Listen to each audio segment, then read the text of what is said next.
Good afternoon. It's Sunday, September 18th. I'm Laura Cornfield, and this is IBA News, broadcasting from Jerusalem. The army reinforced its presence in Judea and Samaria due to the upsurge in violence.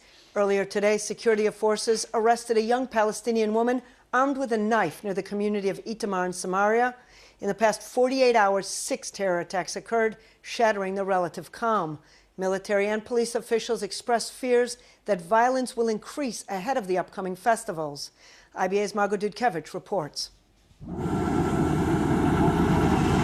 An IDF officer in his 20s suffered moderate to serious wounds this morning in a stabbing attack in the community of Efrat in Gush Etzion. Soldiers shot the Palestinian terrorist identified as Bahar ad-Din Rachal in the head. He was taken to hospital in critical condition. The incident began before dawn, when the security surveillance cameras spotted a suspicious person infiltrating the community. Security forces were alerted and deployed to the site to conduct searches. 3 hours later, as troops reached the northern perimeter of the community, the terrorist attacked the company commander, stabbing him in the stomach. The officer was taken to Hadassah Hospital in Ein Kerem. This morning's attack marked the 6th since Friday, when the latest round of violence began, injuring 2 soldiers and 4 civilians, in 3 stabbings, a car ramming attack and rock throwing, in Hebron, Kiryat Arba, Damascus Gate in East Jerusalem and the Jerusalem Ma'aleh Adumim Highway, raising fears that the violence that had waned in recent months has returned. Yesterday morning in Tel Rumeida in Hebron, a soldier was lightly wounded after being stabbed by a Palestinian terrorist asked to present his documents at a checkpoint. The terrorist, 25-year-old Hatam Shaludi, was shot and killed by security forces and the soldier taken to hospital. On Friday afternoon, not far from Saturday's attack, a soldier was lightly wounded in a terrorist stabbing. The terrorist, identified as Mohammed al-Rajabi, was shot and killed by security forces. Earlier, 3 Israeli teenagers were lightly injured after 2 18-year-old terrorists attempted to ram their vehicle into soldiers and civilians waiting at an intersection near Kiryat Arba. Soldiers shot and killed Firas Kadur, an injured Palestinian female, Rajad Kadur, in the chest, and confiscated knives found in the vehicle used by the terrorists. The 3 Israeli teenagers were taken to Shaarei Tzedek Hospital in Jerusalem. A bus driver was lightly injured after a rock and paint canister shattered the windscreen of the bus he drove in on the Jerusalem Ma'aleh Adumim Highway on Friday afternoon. The assailants fled the site and the bus driver was treated for his injuries. At Damascus Gate in East Jerusalem, a knife-wielding Jordanian terrorist was shot dead after he attempted to stab a border policeman patrolling the area. The terrorist was identified as Saeed Amro. The incident triggered a harsh condemnation from the Jordanian Foreign Ministry, who described Israel's actions savage and accused the Jewish state of conducting premeditated murder. The recent spate of attacks comes at the end of the Muslim holiday of Eid al-Adha and just weeks before the start of the high holidays. It is exactly a year since the wave of unrest began. Since last October, the series of so-called lone wolf attacks carried out by Palestinian terrorists have claimed the lives of 35 Israelis and 4 foreign nationals. Military officials are warning the motivation and inspiration to carry out attacks against Israelis remains strong. The army opted to strengthen its operational and intelligence efforts in the West Bank in a bid to stabilize the situation and deter additional terror attacks. Margot Dudkevich, IBA News. An Iron Dome missile defense system deployed along Israel's northern border for the first time successfully intercepted 2 rockets fired from Syria that exploded in the northern Golan Heights. No one was hurt and no damage reported in the rocket fire that occurred yesterday afternoon. IDF officials said the rockets would have likely exploded on Syrian territory if they had not been intercepted. The army considers the rocket fire a spillover from the Syrian civil war in battles waged by Syrian army troops and rebel forces in the Quneitra region, not far from Israel's border. Hours after the incident, reports out of Syria said a Syrian soldier was killed in an Israeli Air Force retaliatory operation that targeted Syrian artillery batteries. The army failed to comment on the reports. Last week, almost daily mortar shells and rockets exploded inside Israel in the northern Golan Heights. Statements released by the army said it holds the Syrian regime responsible, warning it would not tolerate the violation of Israel's sovereignty, even if it meant targeting opposition forces fighting against troops loyal to President Bashar al-Assad. Prime Minister Benjamin Netanyahu addressed the latest upsurge of violence at today's cabinet meeting, where he also defended the military aid package signed with the United States last week. IBA's political reporter Kalev Ben-David joins me in the studio with all the details. Kalev? Thanks, Laura.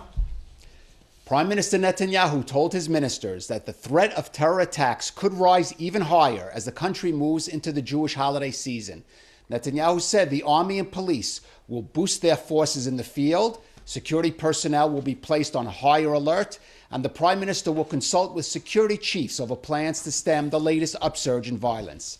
Netanyahu also related to the increased fire striking the northern Israel from Syria, warning that Israel will not allow the Golan Heights to become an additional front line.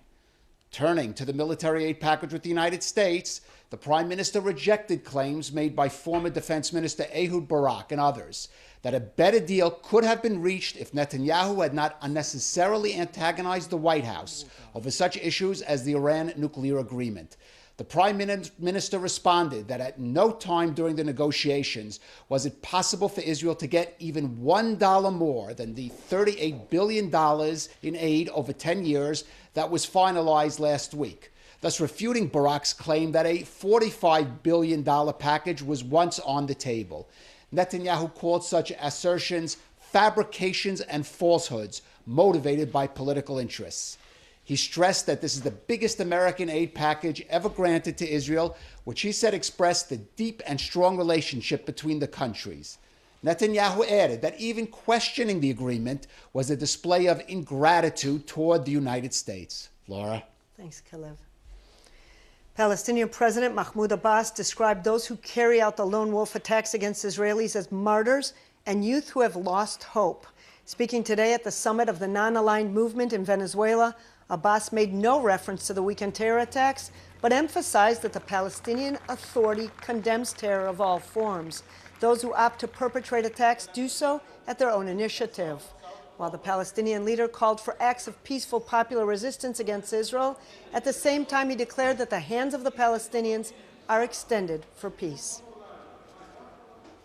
Criticism of last week's video message by Prime Minister Netanyahu, in which he called Palestinian efforts to form a state without a Jewish population ethnic cleansing, are continuing to cause uproar within the international community. UN Secretary-General Ban Ki-moon said he was deeply disturbed by Netanyahu's statements and reiterated his disapproval of continued settlement construction. I am disturbed by a recent statement by Israel's Prime Minister portraying those who oppose a settlement expansion as supporters of ethnic cleansing. This is unacceptable and outrageous. Let me be absolutely clear. Settlements are illegal under international law. The occupation, stifling, and oppressive must end. Suspected terror in the U.S. as well. An explosion rocked Manhattan's Chelsea neighborhood Saturday night, injuring at least 29 people. Authorities at present say they are still investigating the incident, describing it as an intentional criminal act and not necessarily terror-related. During their searches, police uncovered a suspected secondary explosive device, reportedly a pressure cooker. Several blocks away from the explosion, the device was safely defused by sappers. The Joint Terrorism Task Force was called to investigate the blast, and President Barack Obama was receiving constant updates on the explosion.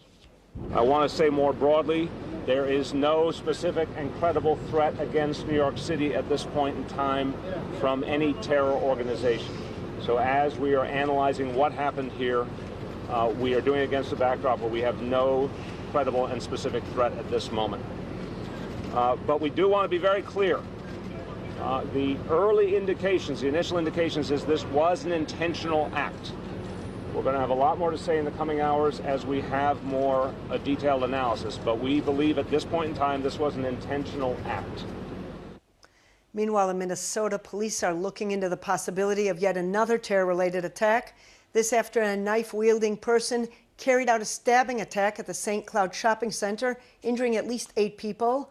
The suspect dressed in a private security uniform and apparently made references to Allah while carrying out the attack. He was quickly shot dead by an off-duty police officer who happened to be at the scene.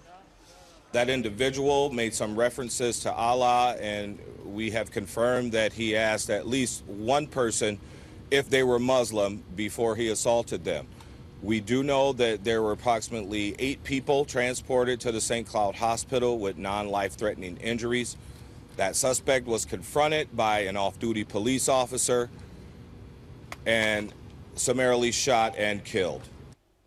Back here at home, in a bid to prepare the civilian front in times of emergencies, the Home Front Command today began a 4-day nationwide drill dubbed Standing Firm. The exercise aims to train citizens to enter safe zones or protected areas at home, in schools, and workplaces. Just last week, military officials warned that in the event of a multi-front war, Israel may be struck by up to 230,000 missiles and rockets, with an estimated 10,000 evading Israel's missile defense batteries and placing most of Israel under fire. Officials said such a scenario will involve Hezbollah, Iran, Syria, and Hamas. The Home Front Command has been working with the country's government and emergency services, along with local council authorities, to prepare for such a scenario. On Tuesday, sirens will be sounded at short intervals across the country, and school pupils will enter security rooms and shelters. Carnage on the nation's roads continues. A 26-year-old man was killed Saturday and 2 others severely injured in a fatal car accident near the Chemed intersection on Highway 1 between Jerusalem and Tel Aviv. According to an initial investigation, the vehicle carrying 3 passengers strayed from its lane and hit a barrier alongside of the highway. The car caught fire, and firefighters managed to rescue the men out of the blaze. They were rushed to the nearby Hadassah Ein Kerem Hospital, where the youngest of the 3 later died of his wounds. The crash took place at the same site where another major accident occurred Thursday afternoon. The condition of former President Shimon Peres remains serious but stable, with no significant change.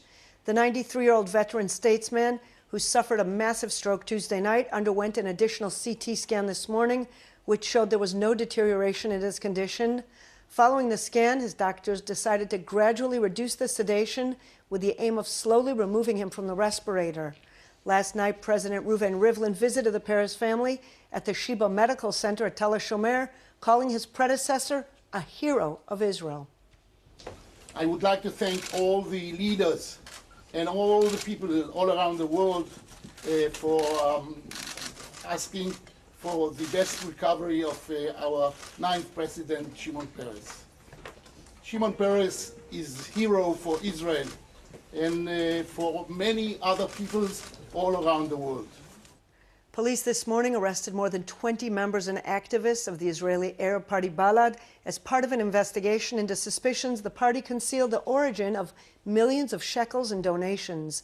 Balad, which holds 3 seats in the Knesset and is one of the 4 parties comprising the Joint Arab List faction, said the arrests were part of a systematic campaign of political persecution.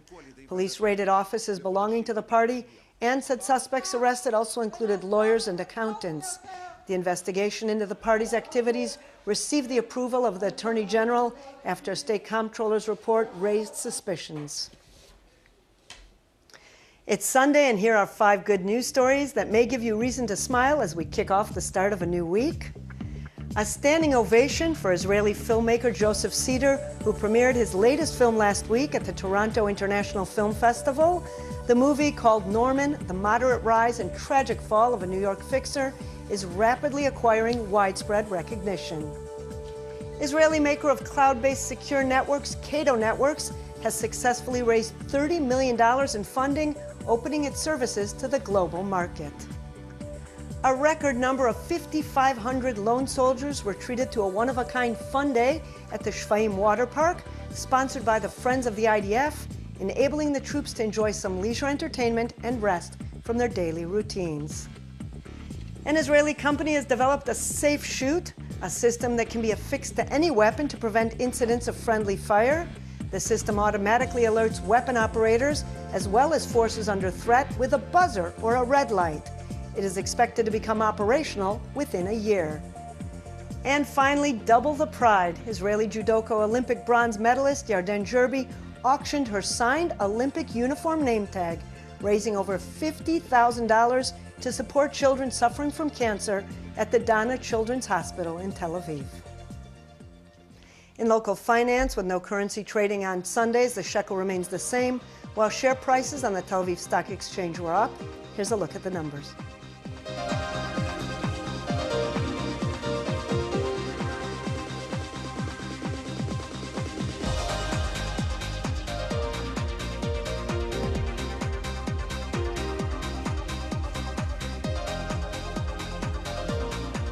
And the forecast is calling for a slight rise in temperatures over the next several days. Here are the highs and lows at home and abroad for the next 24 hours.